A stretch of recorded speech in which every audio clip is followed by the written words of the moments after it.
Silakan duduk. Shalom Bapak Ibu. Apa kabar semua? Amin. Mari saudara-saudara, kita masih membaca firman Tuhan di Injil Matius pasal 28 ayat 1 sampai dengan ayat yang ke-10.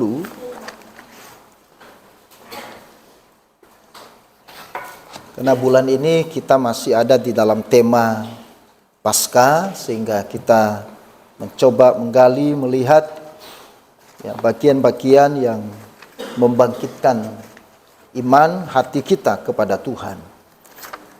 Matius pasal 28 ayat 1 sampai dengan ayat yang ke-10. Kita membaca bergantian. Saya baca ayat yang ganjil, saudara baca ayatnya yang genap. Demikian firman Tuhan.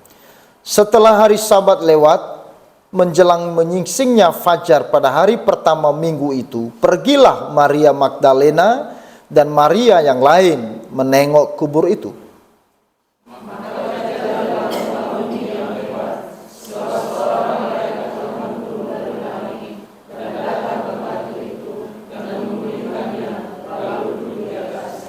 Wajahnya bagaikan kilat dan pakaiannya putih bagaikan salju.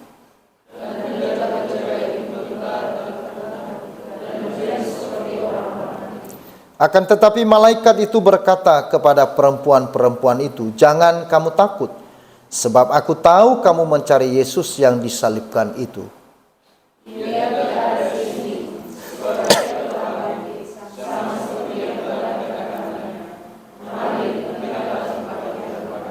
Dan segera pergi dan katakanlah kepada murid-muridnya bahwa ia telah bangkit dari antara orang mati. Ia mendahului kamu ke Galilea. Di sana kamu akan melihat dia. Sesungguhnya aku telah mengatakannya kepada kamu."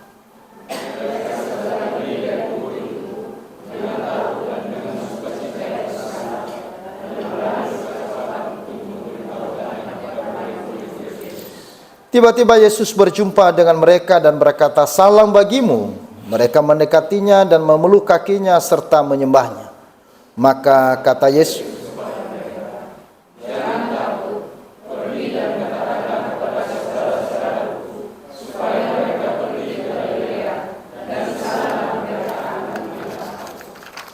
amin. Berbahagialah kita saudara-saudara yang telah membaca bagian firman Tuhan ini, dan kita adalah orang yang lebih berbahagia yang percaya dan melakukannya. Saudara-saudara, kejatuhan manusia ke dalam dosa telah menghadirkan yang namanya ketakutan di dalam dunia. Ya. Sejak saat manusia diliputi oleh ketakutan, sejak saat itu hidup manusia telah dicengkram dengan ketakutan. Dosa dan maut mendatangkan kesusahan dan kecemasan sehingga membuat kita hilang pengharapan. Ya. Jadi ketakutan, saudara-saudara, bukan bersumber dari Tuhan. Ya. Karena Tuhan tidak pernah menakut-nakuti manusia. Ya. Justru datang menghadirkan damai sejahtera dan ketenangan di hati manusia. Ketakutan bersumber dari iblis. Karena iblis menginginkan manusia hidup dalam ketakutan. Dan dalam ilmu psikologi dikatakan bahwa ketakutan itu, saudara-saudara, bisa menjadi pembunuh manusia yang secara perlahan. Nah, saudara, hati-hati.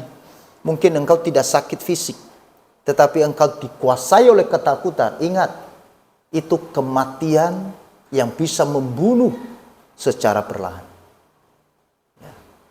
Di dalam dunia apapun, saudara-saudara, kalau manusia sudah takut, maka dia tidak akan bisa melakukan sesuatu dengan lebih baik.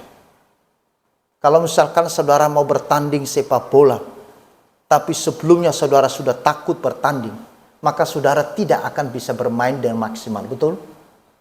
Kalau saudara mau berusaha, mau berbisnis, atau mau melakukan pekerjaan apapun, saudara telah terlebih dahulu dikuasai ketakutan, engkau tidak akan bisa mencari peluang yang baik. Makanya banyak orang tidak bisa melakukan apa-apa. Bukan karena mereka tidak punya kemampuan dan kecakapan dalam bidangnya, Tetapi masalahnya karena apa? Karena ketakutan. Takut gagal. Takut nanti rugi. Takut tidak dapat untung. Betul? Saudara. Takut bertanding. Ya. Tadi pagi saya tanya anak saya, karena saya dari baru bertemu. Lalu saya katakan dia sudah lulus, ya, dan sekarang lagi mau masuk kuliah kan gitu. Saya kasih postingan, coba ini. Tapi kamu yang putuskan, bukan saya. Maumu di mana? Nah, wah, kalau ini nanti berat ini, nggak bisa ini. Saya bilang, ini masalah manusia. Kamu belum bertanding, kamu sudah katakan tidak bisa. Betul enggak? Ya. Seperti apa yang pernah saya sampaikan di dalam satu cerita ilustrasi. Ya, seorang teman berkunjung kepada temannya, lalu dia bertanya, bagaimana hasil padimu? Lalu dia berkata, tidak ada hasil panen saya. Kenapa tidak ada hasil panen?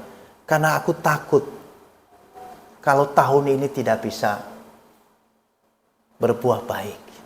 Lalu bagaimana dengan hasil gandumu? Demikian juga. Mengapa? Karena aku takut nanti serangga akan menghabiskannya. Saudara. Ya. Seseorang sulit untuk bertumbuh juga. Seseorang juga sulit untuk mendapatkan kemenangan di dalam segala hal. Karena saudara-saudara, psikologi mengatakan itu, ini karena ketakutan.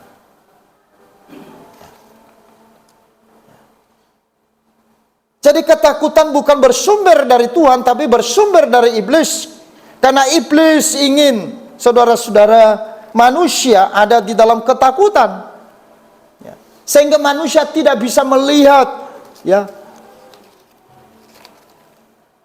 jalan keluar di dalam Tuhan. Saudara sebenarnya ketakutan manusia di dunia ini ada dua poin besar. Yaitu apa, saudara-saudara? Yang pertama adalah takut untuk mati. Jadi orang yang takut mati pasti ya berjuang keras untuk tetap hidup, betul enggak? Kalau saudara takut untuk mati, maka saudara akan berjuang untuk tetap hidup. Nah, kenapa manusia takut mati? Karena dia tidak tahu setelah kematian kemana. Di balik kematian itu apa? Makanya manusia takut mati. Ya. Manusia takut menerima sebuah kenyataan itu karena tidak tahu dan tidak ada pengharapan di dalam kematian. Ya. Yang kedua, juga orang takut hidup. Halo. Ya. Orang takut hidup. Karena itu dia berusaha mencari cara supaya cepat mati. Karena dia bosan dengan hidup. Dia tidak takut menghadapi persoalan hidup. Dia takut menghadapi resiko kehidupan. Dia takut konsekuensi yang ada. Karena itu dia mencari solusi, mencari jalan yang lain, yaitu apa? Untuk cepat mati. Saudara-saudara, di dalam Alkitab ada contohnya. Ada. Siapa? Nabi Elia. Ketika Nabi Elia berhadapan dengan Izbel yang menekan dan mengancam kepada dia, maka waktu itu Elia bersembunyi. Lalu kemudian di sana dia minta mati. Cabutlah nyawaku. Karena ketakutannya terhadap Izebel. Dia belum berhadapan dengan Izbel. Izebel hanya meneror dia. Padahal beberapa waktu sebelumnya Nabi Elia telah membunuh 450 Nabi Baal. Sebelumnya Elia telah menurunkan api dari surga. Dan juga hujan dari surga. Tapi ketika istri Ahab yang bernama Izebel mulai meneror, mulai mengancam, ya, maka Elia ketakutan setengah mati. Bukan takut biasa. Dia mencari solusi yang lain. Dia mencari cara penyelesaian. Dengan apa? Dia mau mati. Kenapa? Dia takut hidup. Banyak orang juga takut hidup. Ya kan? Jadi bukan hanya, jadi dua ekstrim ketakutan di dalam dunia ini. Yang pertama tadi apa? Ketakutan akan mati. Yang kedua, ketakutan akan hidup. Nah, saya tidak tahu saudara ada di mana. Tetapi yang saya mau katakan saudara-saudara, bahwa dua ketakutan ekstrim ini tidak diinginkan oleh Tuhan. Kita tidak boleh takut akan mati karena kita punya pengharapan akan kematian. Amin. Karena itulah Kristus bangkit dari antara orang mati.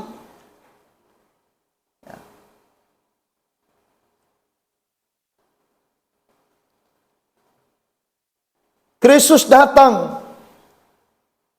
untuk mati dan bangkit dari kematian supaya kematian tidak lagi berkuasa dalam hidup manusia.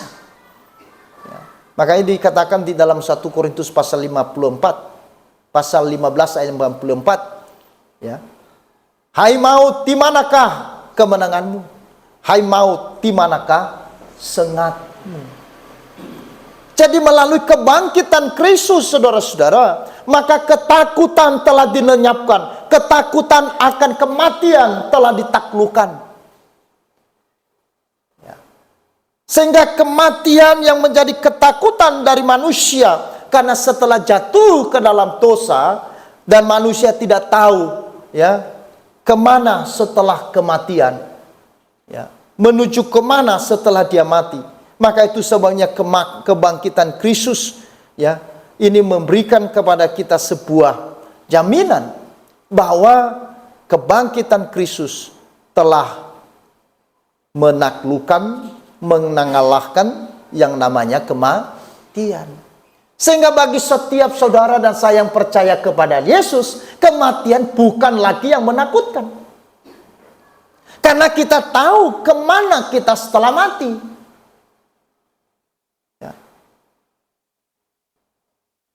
Saudara, para murid,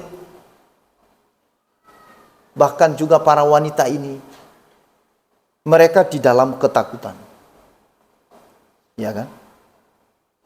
Itu sebabnya Yesus berulang-ulang kali mengatakan, jangan takut. Bahkan ketika saudara-saudara Yesus ditangkap dan disalibkan, maka para murid dikuasai ketakutan yang sangat hebat sekali. Di dalam Injil Yohanes pasal 20 ayat 19, di sana dikatakan mereka mengunci pintu. Mereka tidak mau keluar karena takut. Sebenarnya juga para wanita yang pagi minggu itu menengok kubur Yesus, mereka juga dalam ketakutan. Bahkan bukan hanya para murid, tetapi penjaga-penjaga kubur pun juga di dalam ketakutan. Ya. Artinya ketakutan ini hadir dalam hidup manusia. Makanya siapa manusia yang tidak pernah takut? Siapa manusia di antara kita yang tidak pernah ada rasa takut? Tidak ada. Kenapa? Karena semua manusia telah jatuh di dalam dosa. Karena dosa yang menghadirkan ketakutan. Sehingga manusia kemudian dikuasai, diliputi oleh ketakutan. Nah karena itu saudara-saudara, Tuhan mengerti. Tuhan tahu bahwa para wanita yang menengok kubur itu, mereka sangat takut. Meskipun saudara kita juga melihat sebuah keberanian, walaupun ada rasa takutnya.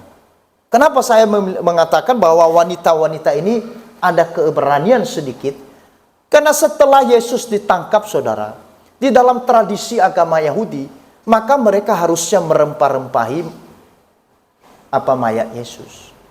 Tetapi karena waktu itu, kejadiannya saudara, itu sangat mepet waktunya. Karena jam 6 sore itu sudah memasuki hari Sabat. Dan kalau sudah hari Sabat, tidak boleh siapapun melakukan apapun, termasuk orang yang tergantung di atas salib pun tidak boleh diturunkan. Makanya sebelum jam 6 itu, ya, Yusuf dari Arimatea itu menghadap kepada Pilatus dan memohon supaya diizinkan untuk menurunkan mayat Yesus dan menguburkannya sebelum hari Sabat. Ya.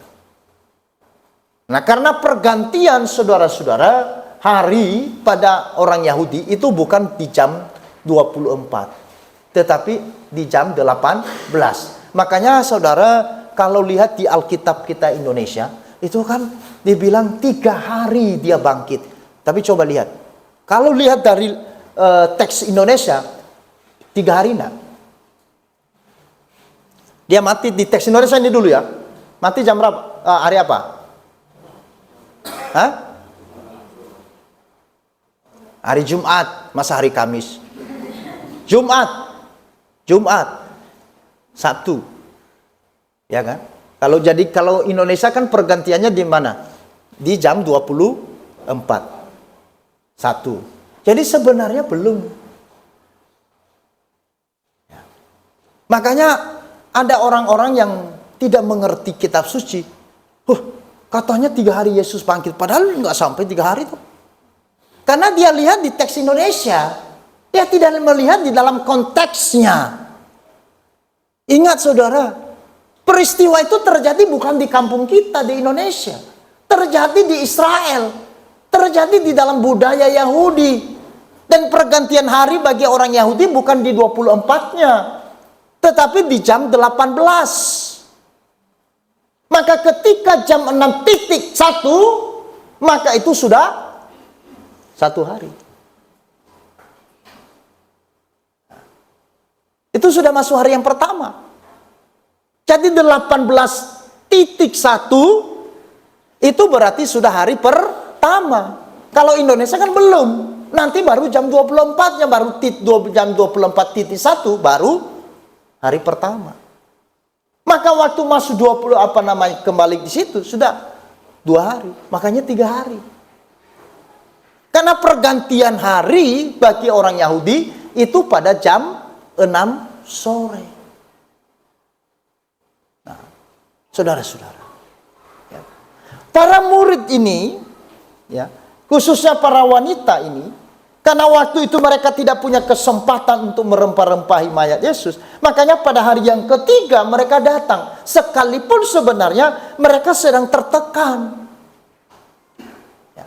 Cuman para wanita ini sedikit berani. Makanya sebenarnya para wanita ini lebih berani dari pria. Itu faktanya. Yang keluar untuk melihat kubur Yesus bukan malah murid laki-laki. Laki-laki semua sembunyi, menutup pintu dan tidak mau keluar karena takut mau mati, dibunuh seperti Yesus, ditangkap seperti Yesus.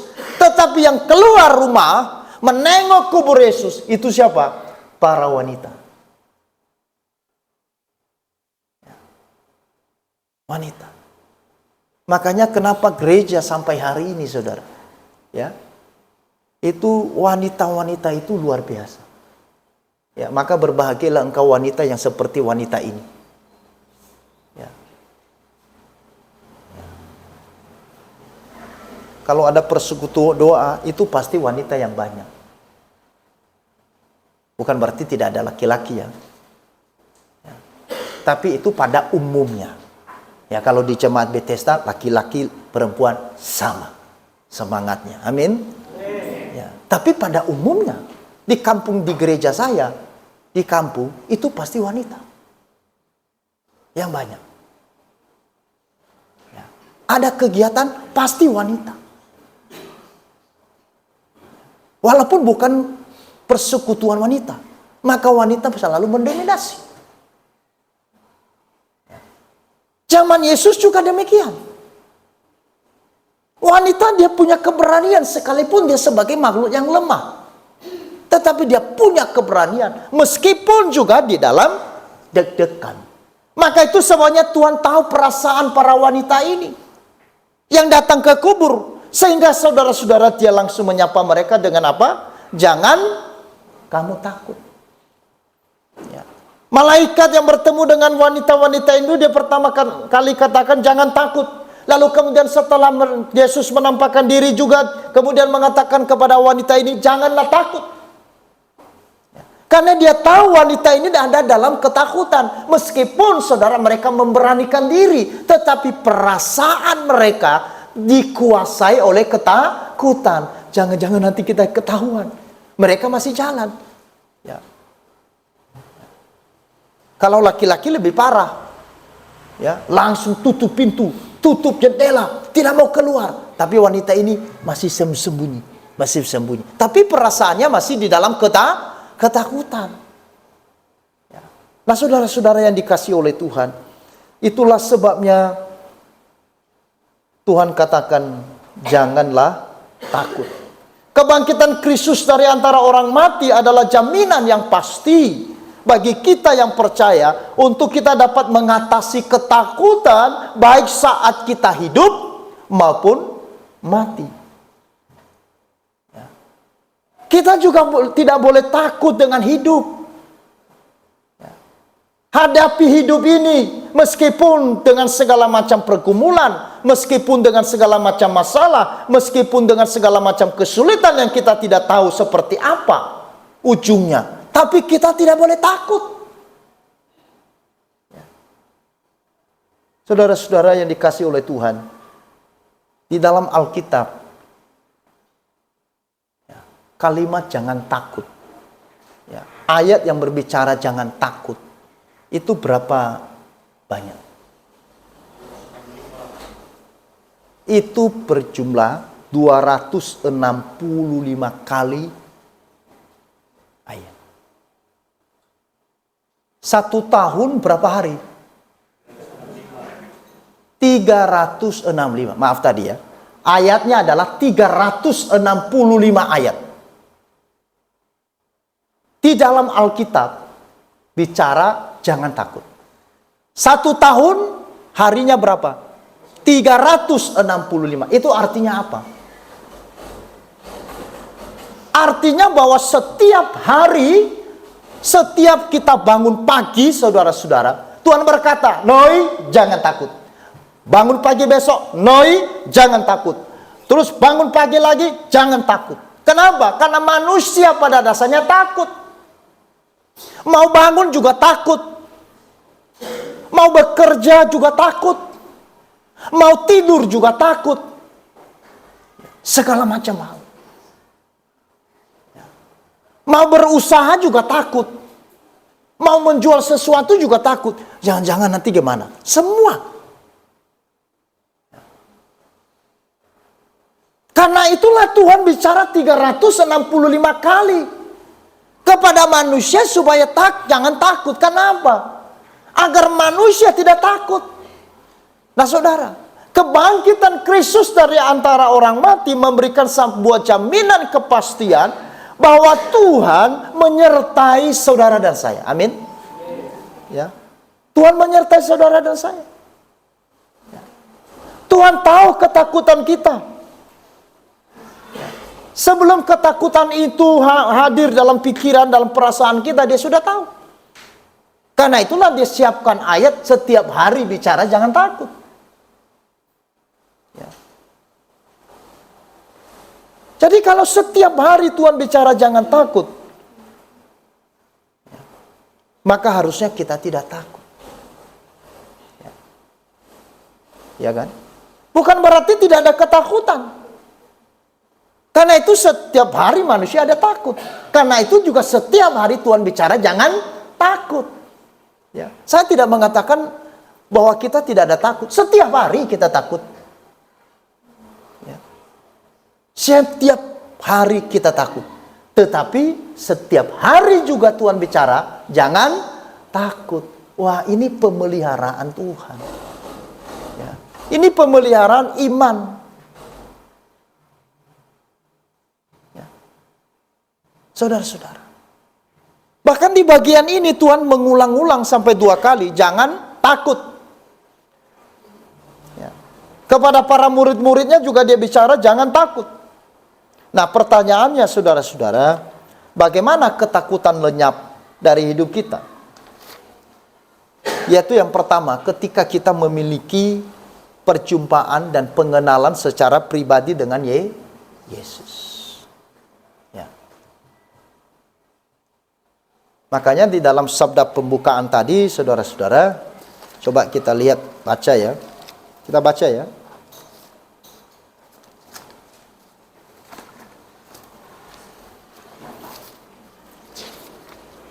Coba kita baca 1, 2, 3. Di dalam kasih tidak ada ketakutan. Kasih yang sempurna melenyapkan ketakutan, sebab ketakutan mengandung hukuman, dan barang siapa takut, ia tidak sempurna di dalam kasih. Saudara ingat loh, di dalam ketakutan itu hukuman. Jadi kalau saudara hidup dalam ketakutan, jangan engkau bangga. Itu hukuman. Maka kita harus bebas dari penghukuman itu. Ketakutan itu harus dilenyapkan, karena itu penghukuman. Karena ketakutan itu bukan bersumber dari Tuhan, tapi bersumber dari mana? Dari setan, dari iblis. Maka harus dilenyapkan. Lalu bagaimana cara melenyapkan? Kita harus memiliki kasih kepada Allah. Memang tadi perempuan-perempuan itu ada sedikit rasa takut. Tetapi mengasihi mereka kepada Yesus yang membuat mereka kemudian memutuskan untuk melangkah sekalipun ada di dalam kekhawatiran. Sekalipun ada di dalam ketakutan. Kasih mereka, saudara-saudara. Makanya di dalam ayat selanjutnya, coba kita lihat saudara-saudara. Dalam ayat yang ke 8. Kita baca 1, 2, 3.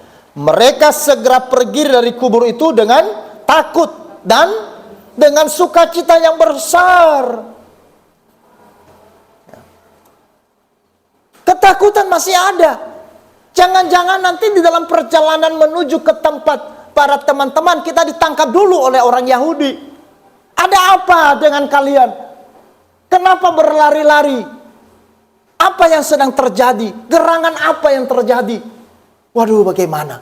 Tetapi di sisi yang lain, hati mereka penuh juga sukacita. Karena mereka telah menjumpa dengan Kristus yang mereka kasihi. Saudara-saudara, memang sulit bagi kita untuk menghadapi segala sesuatu. Memang sulit untuk kita menghadapi ketakutan itu. Tetapi ketika kasih kita perbesar, ketika kasih kita tumbuhkan di dalam hati kita, melalui pengenalan kita akan Yesus yang lebih lagi, maka di situ saudara-saudara, ketakutan itu sedikit demi sedikit dia mulai lenyap. Amin. Tidak mungkin ketakutan itu lenyap kalau engkau tidak bertumbuh pada kasih kepada Allah. Karena ketakutan tidak bisa diusir dengan apa-apa yang lain. Tidak bisa. Ketakutan tidak bisa diusir dengan energi kita, dengan kekuatan kita. Tidak bisa. Ketakutan hanya bisa lenyap ketika kasih kepada Yesus itu bertumbuh. Ya. Itu nanti yang terjadi dengan para murid yang takut itu. Ya. Bukan hanya para wanita ini. Murid-murid laki-laki yang sedang mengunci, mengurung diri di dalam rumah karena ketakutan mati dan ketakutan hidup. Ya. Karena persoalan dan pergumulan mereka tidak tahu bagaimana harusnya mereka lakukan. Tetapi kemudian melalui kebangkitan Kristus, lalu kemudian mereka berjumpa dengan kasih kepada Allah. Dan kasih itu bertumbuh di dalam hati mereka. Sehingga selanjutnya bagaimana? Seluruh murid yang dulunya takut menjadi seorang pemberani. Murid yang takut mati sekarang menjadi murid yang berani untuk mati. Murid yang dulunya takut hidup tetapi sekarang menjadi murid yang berani menghadapi masalah, berani menghadapi tantangan. Amin. Minggu yang lalu kita sudah bicara mengenai seorang Petrus. Petrus dulu adalah seorang yang paranoid, seorang yang takut sekali. Tetapi setelah dia mengasihi Tuhan, kasihnya kepada Yesus bertumbuh melalui kuasa kebangkitan itu. Lalu kemudian mengubahnya menjadi seorang pemberani. Petrus takut menghadapi realita. Petrus takut menghadapi kenyataan. menghadapi masalah yang sedang terjadi. Tetapi setelah dia bertumbuh di dalam kasih kepada Yesus, maka Petrus, dia tidak pernah mundur. Dia tidak pernah takut menghadapi masalah apapun. Saudara, kalau di dalam Markus itu, dalam teks yang sama ini, ada kalimat yang ditambahkan di sana. Maka malaikat-malaikat itu duduk di atas batu yang sudah terguling. Seringkali kita, saudara-saudara, takut menjalani hidup karena ada batu besar yang hadir dalam hidup kita. Ada batu yang besar yang tidak bisa kita selesaikan. Ada batu besar yang kita tidak bisa angkat dengan kekuatan kita. Ada masalah besar yang kita tidak bisa selesaikan dengan cara kita. Dan membuat kita begitu takut. Tetapi saudara, malaikat yang duduk di atas batu yang terguling, itu bukan lagi sedang main skateboard. Bukan. Malaikat itu duduk di atas batu yang sudah terguling untuk menunjukkan kepada para murid, menunjukkan kepada setiap orang percaya bahwa masalah yang begitu besar yang dihadapi oleh para wanita itu yang menengok ke kubur, bagi mereka adalah masalah yang tidak bisa diatasi dengan kekuatan mereka, dengan tenaga mereka, dengan cara manusia, tetapi melalui kuasa Tuhan telah digulingkan. Artinya saudara, tidak ada masalah yang tidak ada penyelesaian. Amin. Tidak ada pergumulan yang tidak ada jalan keluar. Maka ketika Tuhan izinkan masalah, ketika Tuhan izinkan pergumulan, ingat, Tuhan juga akan memberikan kekuatan yang lebih dari itu. Ya. Saudara-saudara, ya. Tuhan akan beri kekuatan menghadapinya.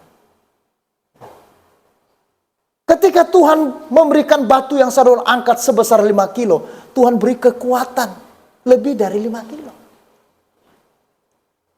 Ya. Jangan berpikir bahwa kekuatan yang bersumber dari Tuhan hanya 4 kilo. Tetapi persoalannya adalah berani tidak mengangkatnya. Ya.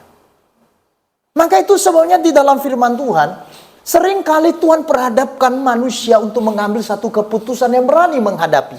Contoh, ketika orang Israel keluar dari Mesir, lalu kemudian mereka berhadapan dengan masalah yang besar, yang tidak bisa diselesaikan oleh Musa, yang tidak bisa diatasi oleh seluruh orang Israel, yang juga tidak ada solusi jalan keluar pada saat itu, yaitu laut yang luas, laut Teberau. Saudara, di belakang mereka ada yang mengejar tentara Firaun yang berkuda. Pasukan khusus Firaun mengejar mereka. Dan itu semakin dekat dengan mereka. Ya. Suara kuda yang tangkas itu kemudian terdengar oleh mereka. Maka ketakutan orang Israel makin besar. Sementara mereka di depan mereka ada laut. Lalu Tuhan mengatakan kepada Musa, angkatlah tongkatmu dan jalanlah. Saudara-saudara, untuk jalan di tengah laut itu membutuhkan apa? Keberanian. Nanti kita jalan, tiba-tiba air lautnya begini gimana? Habis kita. Itu yang terjadi dengan pasukan Firaun. Ketika orang Israel sudah menyeberang, selesai menyeberang, begitu satu mungkin yang terakhir. Ya, saya nggak tahu siapa yang terakhir menyeberang. Lalu kemudian Musa turunkan tongkatnya. Pasukan Firaun ada di tengah-tengah laut. Kalau di tengah-tengah laut berarti kedalamannya dalam sekali. Bukan di pinggir. Tuhan biarkan mereka masuk ke dalam dulu, bukan di pinggir. Ya. Sudah di dalam. Lalu kemudian air tertutup. Mati mereka semua. Demikian juga ketika mereka menghadapi kebuntuan waktu mereka memasuki tanah Kanaan, sebelum memasuki tanah Kanaan, mereka berhadapan dengan kebuntuan, yaitu apa? Meluapnya sungai Yordan. Sungai Yordan banjir meluap. Lalu apa perintah Tuhan? Nah beda. Kalau di Laut Teberau Musa angkat tongkatnya. Tetapi di sini beda. Apa itu saudara? Dia perintahkan para imam mengangkat tabut Allah, lalu kemudian saudara-saudara disuruh menginjakkan kakinya yang pertama. Para imam yang harus masuk dulu. Jadi kalau di Tebrau, saudara-saudara, di Laut Tebrau, begitu Musa angkat, lautnya begini. Maka orang Israel jalan. Tapi di Sungai Yordan tidak. Sungainya belum ini dulu. Belum. Masih banjir. Ya. Tapi disuruh para imam injakan kaki di sungai yang lagi banjir. Nah, saudara berani enggak?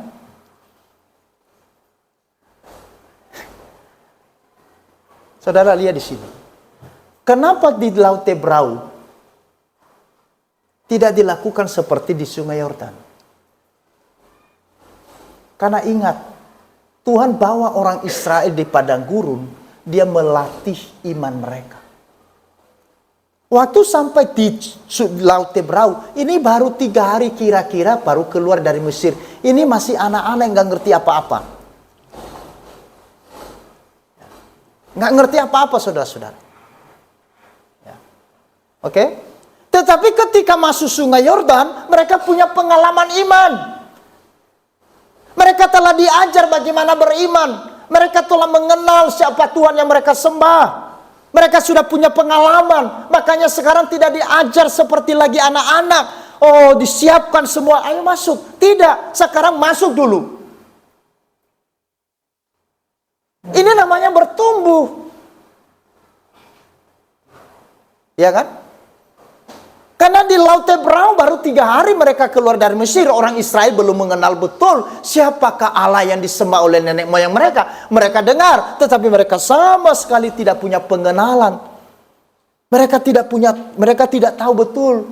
Tetapi setelah mereka masuk di padang gurun, mereka mengalami mukjizat Tuhan. Mereka mengalami hubungan pribadi. Mereka mengenal kuasa Tuhan. Ketika mereka lapar, diberikan burung puyuh, diberikan mana. Ketika mereka haus, selalu ada mukjizat, air terbuka. Saudara-saudara, mereka mengalami. Maka ketika sudah mau masuk tanah Kanaan, artinya setelah berapa puluh tahun ada di padang gurun, artinya mereka sudah belajar tentang Tuhan. Dan mereka sudah menerima hukum Taurat di Gunung Sinai. Karena ini sudah melewati Sinai, tinggal masuk tanah Kanaan. Ada sungai yang meluap, Tuhan berikan jalan dulu. Seringkali perjalanan orang Kristen, kita minta terus dari awal sampai akhir. Tuhan sediakan dulu, aku jalan. Tuhan bilang, kapan kamu bertumbuh? Seringkali kita begitu manja di hadapan Tuhan. Kalau boleh kita tidak ada masalah, Tuhan. Kalau boleh tidak ada kesulitan. Kalaupun ada kesulitan, selesaikan dengan cepat-cepat, jangan lama-lama.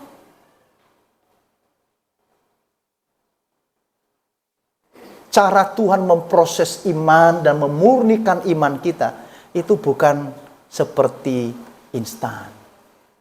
Ada tujuan pendidikan Allah di dalamnya.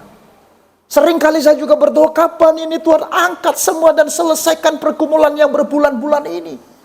Tetapi makin kini saya makin mengerti. Saya makin diberkati Tuhan.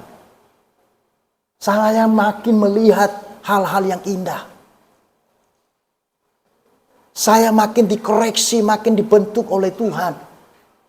Saya makin mendapatkan kekuatan untuk menghadapi apapun. Kepanikan dan stres mulai berkurang. Kenapa? Sekarang mulai ada kekuatan dan mampu mengendalikannya. Saudara, berbeda dengan sebelumnya. Karena Tuhan bilang, saya sudah ajar 4 bulan kamu. Masa sekarang posisinya sama seperti yang dulu? Tidak. Ketakutan dia waktu awal dengan ketakutan hari ini sedikit menurun. Bukan berarti tidak ada ketakutan. Ada. Tetapi sudah menurun. Kenapa? Seiring bertumbuhnya kita di dalam masalah itu. Jadi kalau kita mau bertumbuh, maka kita harus siap menghadapi masalah. Amin. Kalau iman kekristenan bertumbuh, maka dia harus berani menghadapi persoalan. Berani menghadapi tantangan hidup. Berani menghadapi apapun. Baru dia bisa bertumbuh. Maka ketika orang Israel masuk tanah Kanaan, Tuhan katakan sekarang imam-imam maju di depan. Angkat tabut Allah. dan kemudian injakan kaki di sungai yang meluap itu. Woi.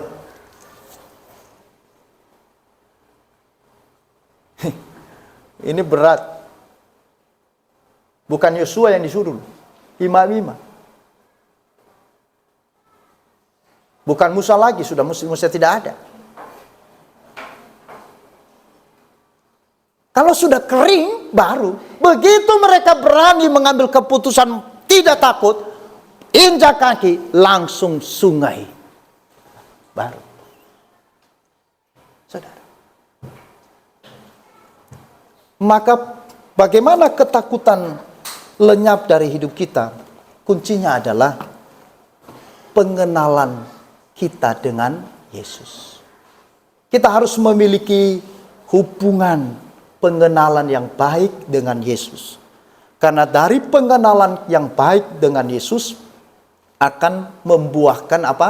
Kasih. Dari kasih kita kepada Yesus, maka ketakutan menjadi lenyap. Petrus karena mengasihi Tuhan, dia tidak takut digantung. Yakobus ketika dia sudah mengasihi Yesus lebih dari hidupnya, dia tidak takut disembelih. Andreas ketika dia sudah mengasihi Tuhan, dia tidak takut disalib dengan X. Polikarpus karena dia mengasihi Tuhan melalui pengenalan yang baik dengan Tuhan, dia takut dibakar. Saudara-saudara, maka tumbuhkan kasih kepada Tuhan melalui pengenalan kita yang semakin dekat, semakin intim dengan Yesus. Baru ketakutan kita bisa lenyap. Jangan berpikir, ya, ketakutan saya orang Kristen, lalu ketakutan itu seperti simsalabim. Ketika ada ketakutan langsung lenyap. Tidak. Dalam Yesus lenyap. Tidak, saudara. Teriak-teriak, dalamnya Yesus takut, dalamnya Yesus tahu. Tapi engkau sudah mengasihi Tuhan. Tidak ada. Matikan saja. Ya. Saudara-saudara, ini penting. Ya. Makanya kasih kita kepada Yesus kita harus tumbuhkan. Karena di dalam firman Tuhan tadi dalam 1 Yohanes itu, di dalam kasih tidak ada ketakutan.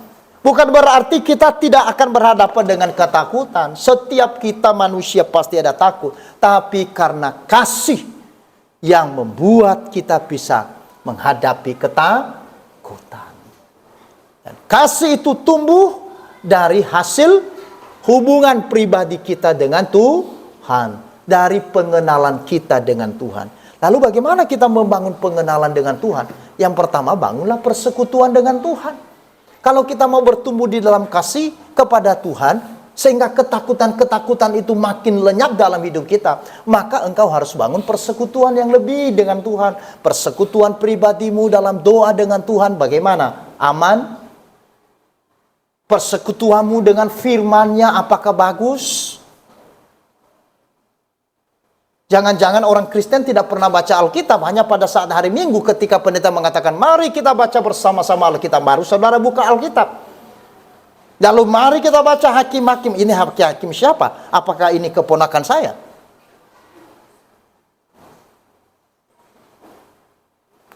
Saudara-saudara, bagaimana dengan ibadah kita?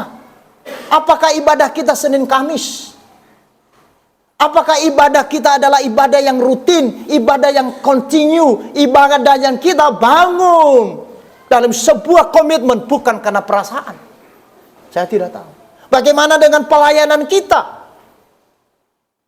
Apakah di dalam kita melayani, kita juga sungguh-sungguh memiliki semangat sebagai orang-orang yang sudah menang, seperti Paulus katakan, karena kita telah menang, karena Kristus telah bangkit dan memberikan kepada kita kemenangan. Karena itu saudara-saudara, berdirilah teguh, jangan goyah, dan giatlah selalu dalam pekerjaan Tuhan, dan ketahuilah jeripayamu tidak sia-sia. Jadi seluruh pengorbanan kita, seluruh energi kita, seluruh waktu kita yang kelihatannya kita buang karena kita mau mengenal Tuhan, itu tidak pernah sia-sia, tidak akan pernah hilang. Saudara-saudara, itu harta yang tidak akan pernah hilang. saudara kumpulkan harta di dunia ini, dalam 1 jam, dalam 1 menit bisa hilang. Hari Sabtu, Jumat kemarin, saya ambil itu laptop gereja. Begitu saya naik di Rimo itu lantai 2, baru saya mau ambil kasih uang, digoncang oleh gempa. Tahu? Gempa, kan terasa sekali di lantai 2 kan? Waduh. Nah, lalu kemudian saudara-saudara yang punya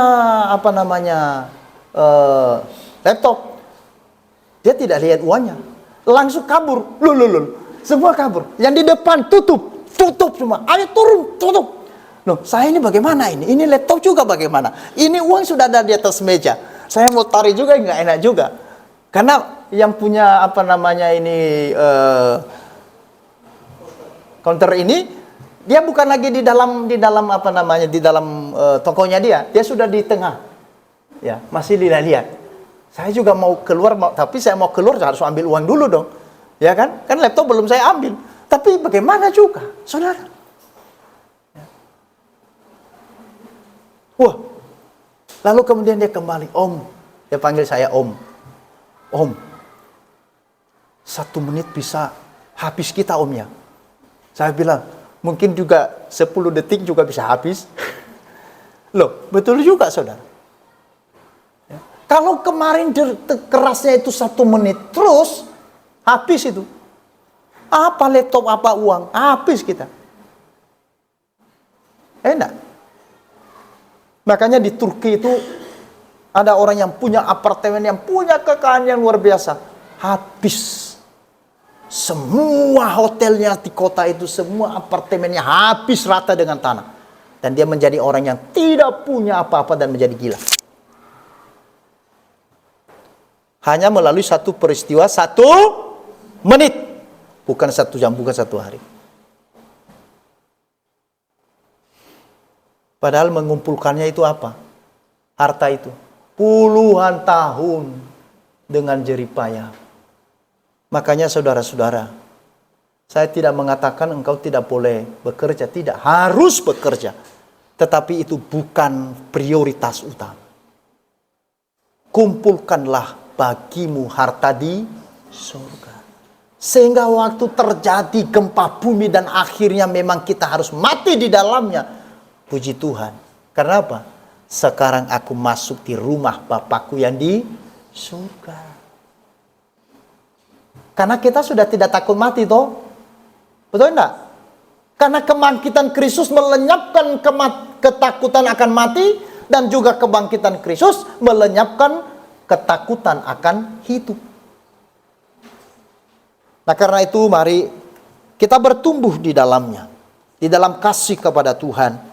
Sehingga dari situ kita mulai ya bisa menghadapi keadaan hidup kita. Kita boleh memiliki keberanian meskipun ada hal-hal yang harus kita lewati di dalam perjuangan ini.